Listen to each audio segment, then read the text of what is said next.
Let me start off by saying my name is Scott Silva. I grew up in Wyndham. I am currently taking college classes, and here's my digital story.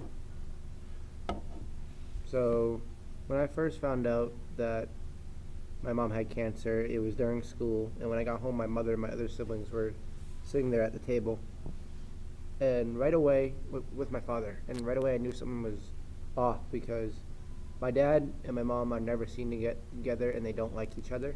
So that gave me a weird signal, and my mother told us all at once that she had cancer, and that after hearing that, I really had no emotion. I just stood there while my brother and my sister was the most devastated. She asked my mom tons of questions about what does it mean, what kind of cancer. She had ovarian cancer, which she had cancer in her ovaries, which she had to get those removed, and like shortly after. And that night I played basketball for about 4 hours. I'll be honest, and I called my friend Lindsay Gaudette, who is family friends with my. She's family friends, and she told me like that everything was gonna be okay. That this one thing shouldn't determine how I feel about my mother, and that changed my perspective. She told me everything was gonna be all right, and she was there if I needed anything. To this day, I still appreciate her and what she did for my family. If she wasn't there, I probably wouldn't know what to do. I would probably think different. I wouldn't know what to do. Um, Segueing into that, I was born with a heart condition called mitral valve stenosis, where it basically means that not enough blood is pumped into my heart. It means it's too thin. So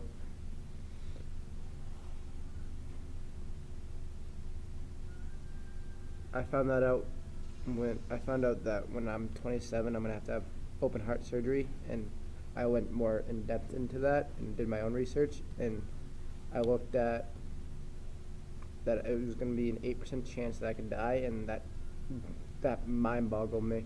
Like I don't. I realized life was way too short to be wasting it on that one moment. Every moment counts, and the worst thing about having a heart condition is I can't do sports, and I can't see like I can't do sports, and I have to watch from the sidelines. Basically, I have to watch my brothers play basketball, play football, be able to do whatever the heck they want to do, and I'm just over here like, damn, I wish I could do that.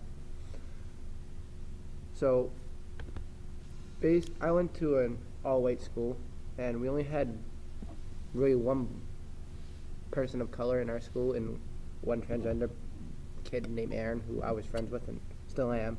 I found it difficult at first because I knew him as Alyssa before, and we used to talk about school and how things were in everyday life, but over one summer, it was 2.5 years ago, he transitioned to male from female, and it wasn't hard to accept him.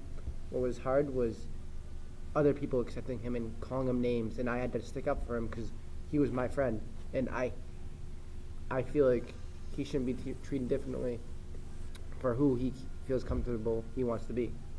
And it was just hard to accept that people find him different.